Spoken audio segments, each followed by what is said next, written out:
안녕하십니까. 3월 21일 새로운 한 주가 시작되는 월요일 아침 11시를 막 지났습니다. 어제 윤석열 당선인은 그의 공약, 광화문 시대 공약을 변경을 해서 광화문의 종합청사나 외교부 청사에 대통령의 집무실을 이전하는 것은 여러 가지 난제가 산적하고 어려운 과제라는 판단 끝에 결국 용산에 있는 국방부 청사로 대통령 집무실을 이전하고 앞으로 그 조성될 용산 공원을 대통령 집무실과 더욱 국민과 근접한 거리에 두도록 하는 용산 시대를 열겠다. 이렇게 변경을 해서 확정을 하였습니다. 확정을 한 이상 우리는 일단 당선인의 뜻을 따라야 하리라고 저는 생각합니다. 그러나 저는 오늘 이 시간에 왜 저 청와대가 국민의 혐오 대상이 됐느냐, 왜 그렇게 되느냐 하는 것을 여러분과 함께 생각하면서 윤석열 당선인이 저것이 왜 혐오 시설이 된지에 대해서 교훈을 얻는다고 한다면 용산 시대는 빛나게 열릴 수 있다고 생각합니다. 혐오 시설이 된 데는 역대 대통령들 때부터 조금씩 쌓여왔다고 저는 생각합니다.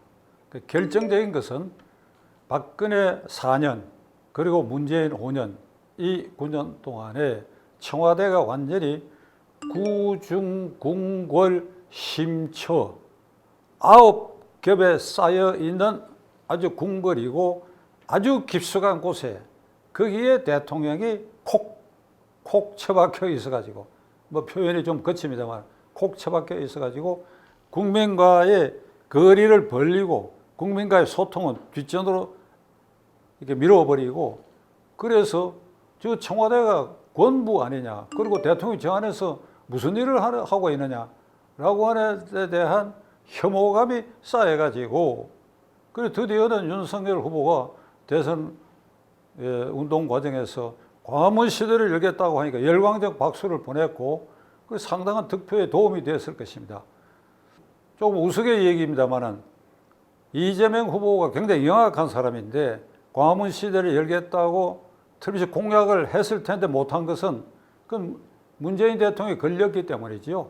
문재인 대통령 시대 또 이 구정궁궐 심처를 심화시킨 대통령이기 때문에 그걸 문 대통령이 결국 비판하는 꼴이 되니까 그 공약을 못했으라고 생각합니다.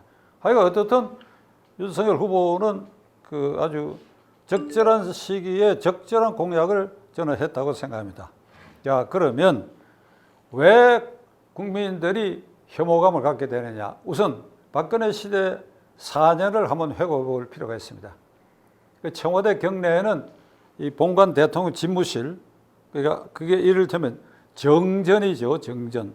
집무실이 있고 그 뒤로 돌아가면 그건 카메라에 잡히지 않은 관저가 있고 거기에서 상당한 거리에 비서동이 있고 그리고 거기서 조금 떨어진 곳에 기자들이 머물고 취재하고 청와대 대통령이나 그 구성원들이 기자회견하는 춘추관이 있어요. 그러니까 대통령 집무실, 비서동, 춘추관 이렇게 세 개로 쪼개져 있었는데 박근혜 대통령은 이 세 개를 거의 이용을 안 했다 이겁니다.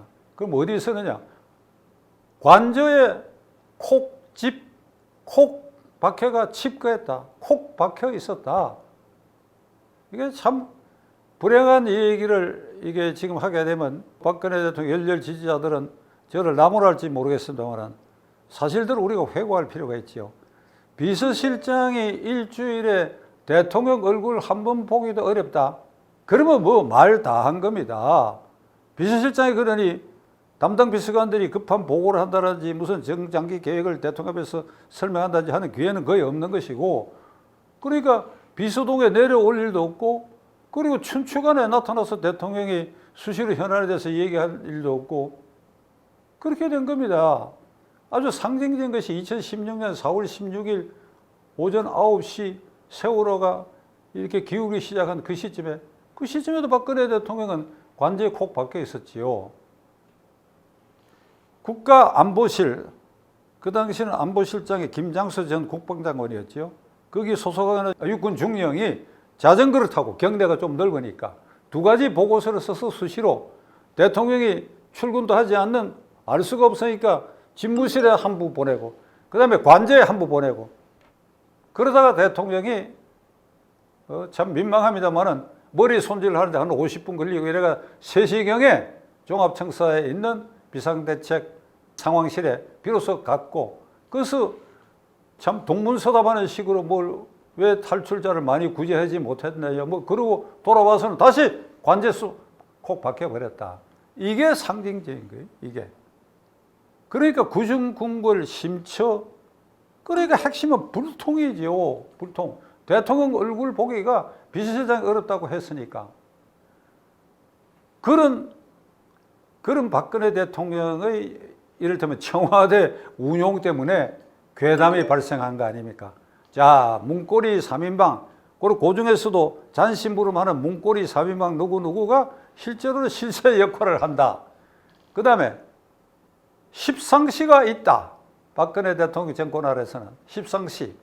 후한 말 영제 시대에 그 어린 황제를 에워싸고 환관 10명이 이게 신하들의 접근을 완전히 막아버리고 국정을 농단했던 것처럼 십상시가 있다.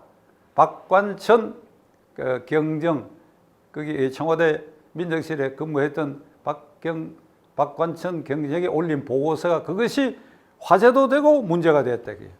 그 십상시가 존재하고 있다. 그런 괴담이 나올 수밖에 없죠.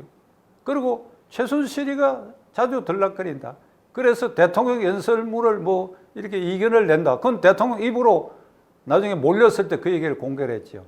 자, 이 지경이 되니까 이런 문고리 3인방, 십상시, 최순실, 괴담 이런 게 나오는 것은 필연적이지요.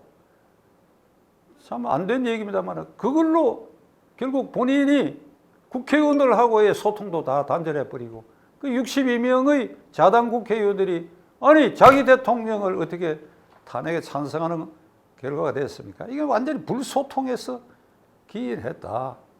그러니까 청와대가 혐오 대상이 됐다. 청와대 지나가다가 그렇게 고개를 돌려버리기도 싫다. 이런 사람이 속출했는데 자 드디어 문재인 대통령은 이 후보 시절에 요런 분위기를 캐치해가지고 아주 화려한 공약을 했습니다. 광화문 시대를 연다. 수시로 기자회견을 할 것이며 그리고 광화문 광장 남대문 시장에 나가서 젊은이들과 상인들과 소주잔을 기울이겠다. 저는 문재인 대통령 제가 정직하게 말씀드립니다. 그 선거에 제가 투표하지 않았습니다. 따라서 박근혜 대통령도 지지 않았고 문재인 대통령도 지지 않았습니다. 그러나 문재인 대통령의 그 공약은 너무나 화려한 것 때문에 야 저기 표가 어디 있는지를 아는 사람이구나. 그런데 당선되고 나서 경호와 보안상의 어려움 때문에 청와대에 들어갈 수밖에 없다. 그 본인의 입으로 얘기한 거 아닙니다. 그냥 간접적으로 그렇게 해서 슬며시 그 청와대에 들어갔는데 들어가서 박근혜 대통령 때의 전철을 밟지 않았다고 한다면 윤석열 후보가 광화문 시대를 열겠다는 공약을 할 필요가 없었는데 거의 답습했어. 문재인 대통령도 거의 답습했어. 혼밥 한 개 틀림없고 혼자 밥 먹는 시간이 많았고 그 다음에 기자회견 수시로 한다는 건 전혀 하지 않았고 그러니까 청와대 경내에서 어떤 일이 벌어지는지 그리고 비서관 회의나 국무회의를 통해서 자기가 하고 싶은 말만 하는데 이 유명한 A4 시대를 연 것이 이게 문재인 대통령입니다. 박근혜 대통령이 종이는 안 쳐들고 컴퓨터에 입력된 걸 보고 이렇게 읽었는데 문재인 대통령은 아주 이겁니다. 이거 보기가 저는 개인적으로 지겨워 죽겠어요. 대통령이 어떻게 이 꼴이냐 이 말이야. 이게 이 앞에 비서관들 장관들 앉혀놓고 그 뒤에 있는 국민들에게 이게 예의에 맞는 일이야 이게. 공약도 여기에 읽을 내용은 청와대 춘추관에 가서 기자회견장에서 해야지. 1년에 한 번씩 하는 그 기자회견에도 그 두 해째는 지방방송의 어떤 여기자가 질문을 하기를 대통령께서 경제가 어려운데도 자신감을 갖는 그 그 힘의 근거는 무엇입니까? 하고 질문했다가 대개문들이 이 기자 쫓아내다가 결국 쫓아내고 회사에도 쫓겨나는 이런 아주 불통의 시대를 만들어 놔버렸다. 그러니까 박근혜 대통령을 이은 문재인 5년 동안은 완전히 구중 심처를 고착시켜 버렸다. 그러니까 윤석열 후보의 광화문 시대를 열겠다고 하는 것은 이번에는 확실히 그렇게 하는가 보다.